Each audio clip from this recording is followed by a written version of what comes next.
Hi Rachana, I would like to show the difference between force applied by static liquid and flowing liquid. As such, I am making comparison between the force applied by static liquid and flowing liquid. In these two cases, same rectangular tank is taken and is filled with water up to height h. A small hole, also called orifice, was made near the bottom on right side. Water will obviously try to flow out of this tank. Flow through narrow hole can also be called as efflux. In these two cases, we have to experience the force applied by water. In first case, flow is not allowed. That is, we have to block this hole with our palm and then experience force exerted by static water. Whereas in second case, we should let the water flow out and then try to obstruct that flow, keeping your hand against that and then experience force exerted by flowing water. I am going through first case, that is, we have to block this hole with our hand. This is your hand. Don't laugh at my diagram, I am not good at drawing. Now this is your hand. Water will apply pressure force perpendicular to area of contact, that is, the force exerted by water is horizontally towards right. How to write expression for this force? S is taken as cross sectional area of the hole. You must know that gas pressure given by a liquid at depth h as rho ZH. Rho is density of water, G is acceleration due to gravity, H is depth of hole. If I multiply this gas pressure with the cross sectional area of the hole S, then this will be equal to force exerted by water. That is, magnitude of water force on our hand in static condition is F1 is equal to rho GH into S. Now let us go with second case where the flow is allowed. I am assuming the speed of flow is V and we have to keep our hand again to obstruct this flow, and we will obviously experience the force exerted by this flow. If I take a small interval of time dt, the distance travelled by this water stream is V into dt. If I multiply this distance with the cross sectional area S, then we will get differential volume of this water stream element, that is denoted by D capital V. If I define volume flow rate, that is volume of water coming out per unit time, dV by dt, and here in numerator denominator dt will get cancelled, and then this is equal to S into V. Now if I define mass of this element, water stream element, so as it is differential element, I should write it as dm. If I multiply mass of the element with velocity, we will get momentum. Before striking, momentum of water stream is dm into v.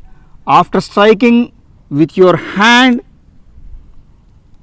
it will be spread in all possible radial directions on your palm. So if I view from this side, that is front view, then you will get this pattern of water flow upon your palm. So it is flowing out in all possible radial directions, and hence net momentum after striking with your palm is going to become 0, because for every elemental vector there is a counter vector exactly in opposite direction. So hence the momentum after striking is 0, final momentum is 0, final momentum minus initial momentum, this is change in momentum per unit time. If I define, that is obviously equal to force applied by your hand. What is the direction of force applied by your hand? Towards left. then what is the reaction of water force?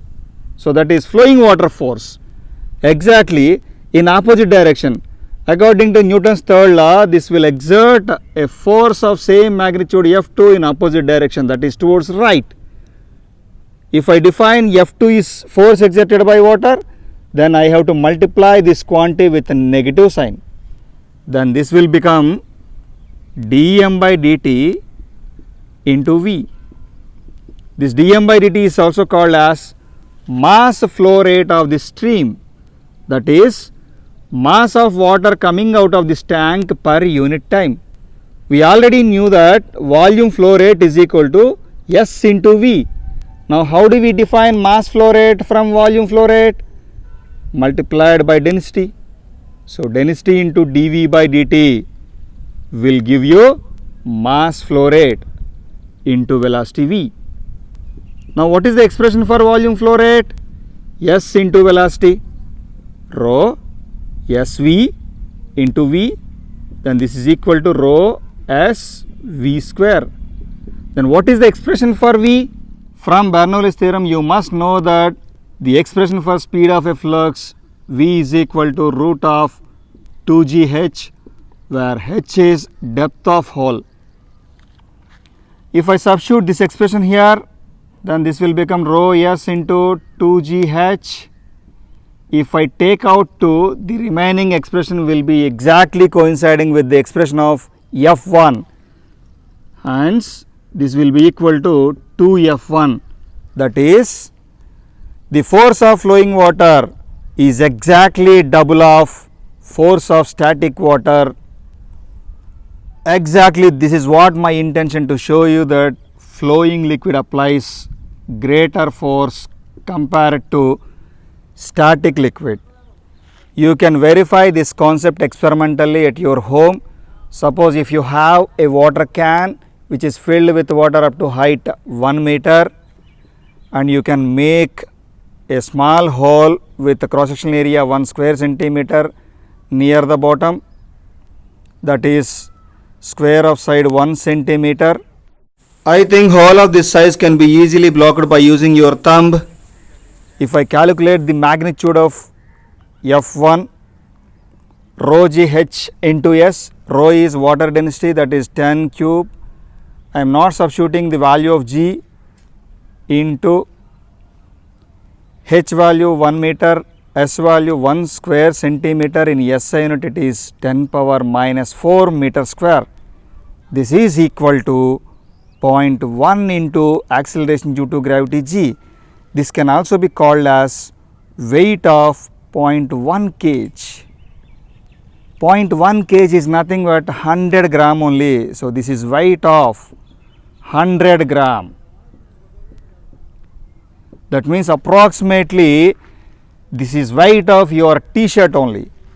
Many times in physics we have to follow proper assumptions to idealize the concept. Likewise, here also few assumptions underplayed this concept. If I go with this case, flowing liquid case, we need to make an assumption that cross-sectional area of the hole is much less than cross-sectional area of the tank, that is A. The importance of this assumption is to make the expression for speed of a flux as root of 2gh. And one more assumption is to be made in the same case, that is the path of the stream is actually a parabola like a horizontal projectile.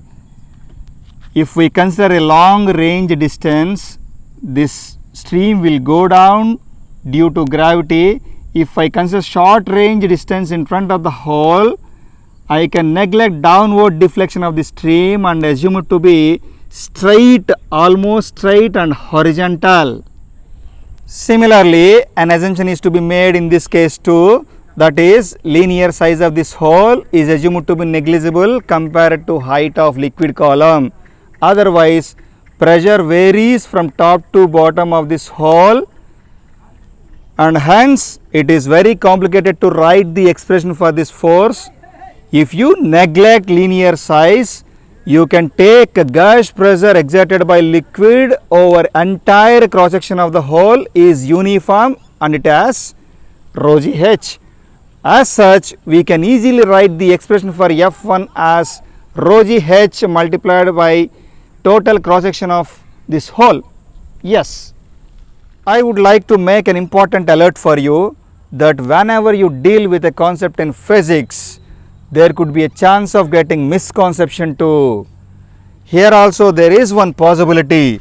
Suppose if you try this concept experimentally at your home with these values, it is not so easy to block this hole as easy as you carry a t-shirt of weight 100 gram. You might need a great amount of force to prevent the leakage of water completely, which doesn't mean that water also exerts a great amount of force on your palm or thumb. As Newton's third law says, more than 90% of your hand force will be exerted on the edge of the hole. Only a small amount of force is exerted on water, and hence water will also exert a small amount of force on your palm. Compared to this case, here the flowing water stream will pinch your palm with a greater force. Then a question obviously arises here, why do you face a lot of difficulty to block the hole in this case? Let me explain about this. It is highly difficult to get perfect contact between two solid surfaces, that is between your palm and wall of the tank. Suppose if you are standing in a rainfall, by keeping your both the palms together to form Namaste symbol, just after a few seconds if you observe your palms, they will get wet completely. That means water is able to get through the gaps between these two solid surfaces. Similarly, if you are standing on the floor in your house, you just ask your brother or a friend to pour some water around your feet. Within a few seconds, if you observe beneath of your feet, it will get wet completely. The reason is very simple. It is highly difficult to have perfect area of contact between two solid surfaces. If you go through micro level observation, most of the contact area is filled with air gaps through which a liquid can easily flow, and hence the real contact area between two solid surfaces is much less than the apparent contact area. I sincerely advise you that don't fall into the trap of misconception. You will surely experience that the pinching force applied by flowing water is more than that by static water. Now let us see this video. A bulk amount of water has been blocked by the barrier between a pond and a narrow canal line. The canal line is connected to an agriculture farm of a farmer. He removed just a small part of the barrier to get plenty of water for his farm. The water seems to be in high excitement to flow out of this pond where it is quarantined from a long time. Now the water is flowing at high speed and is difficult for the barrier to bear the flow, as it has the ability to cut the edges of the opening, and hence the water passage will be widened in course of time.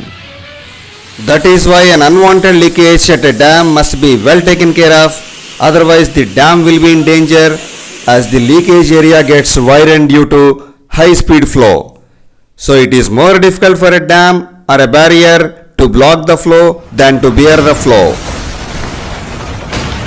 Similarly, the water waves at seashore hit the big rocks repeatedly at high speed, and this can cause wear and tear of these rocks. So the flowing water has the ability to cut the surface of rocks. This is the major reason for the size of a rock to get decreased by a significant magnitude.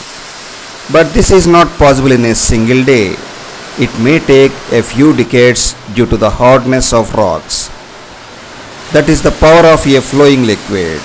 To get practical experience of this concept, if I stand in front of a leaky dam or in front of water waves at seashore, then I will be no more. That's why I am testing with this water tap. See this water tap, if this head is turned on, water will come out as a stream. Let me turn off this stream and close the tap with my hand, and the head is gradually turned on to get the stream, but my hand blocked it coming out. I am badly struggling to block the leakage completely. The reason was explained in the lecture itself. So I need to apply a great amount of force, which doesn't mean water also pushes my hand with a large amount of force, as Newton's third law says. More than 90% of my hand force is exerted on the circular edge of the tap, and hence a skin rash might be formed on my palm. A small amount of force only is applied on water, and so a small push is also given by water on my palm. Now I am releasing this blocker stream. You can observe this is flowing with high speed. Let me verify the force of flowing water. I am keeping my palm against the flow. The stream is really pinching my palm with a greater force than in the first case, but I don't know whether the liquid force is exactly doubled or not, as there is no measuring device with me. The path of stream is a parabola similar to a horizontal projectile. If a long range distance is considered, the stream is deflected down due to gravity, but I made an assumption in the lecture that if we consider short range distance in front of tap, the downward deflection can be neglected, and so the stream is assumed to be almost horizontal. If you do the same, you will surely experience that flowing liquid applies more force than blocked liquid, that is static liquid. I feel this concept somehow can be correlated to many situations in our life. People often say we should not test the patience of a good person, as it is very difficult to tolerate his uncontrollable emotions once if he gets exhausted. Similarly, in some situations, it is less difficult and also better to hide the truth which may harm you or your dear ones. But once if it is disclosed, it would become more difficult to face the consequences. Well, I am ending this first video lecture with a small welcome note. Welcome to Anna Physics classes. This channel is exclusively for the true aspirants of IIT JEE and NEET, and is especially for those who are not financially strong enough to afford the corporate coaching. I am Vasu Venigalla, having good experience in teaching for IIT JEE and NEET. Myself got succeeded for 2 times in competitive exams in my academic life. First time 552nd rank in MCET 97 for the admission into BE at Andhra University, Visakhapatnam. Second time 1030th rank in GATE 2003 for the admission into MTech at IIT Roorkee. In this lecture, I took more time for practical examples, and is not possible in every lecture, but I would like to put my heart and soul in every lecture. You too shall put your heart and soul in learning. I don't have any siblings, but I strongly feel from my childhood that I should have an elder brother, so that many things which can't be shared with our parents can be shared with our Anna. That's why at least myself want to help you like an elder brother through Anna Physics classes. Don't bother much about physics. I will be there with you to support. Okay? See you in the next coming videos.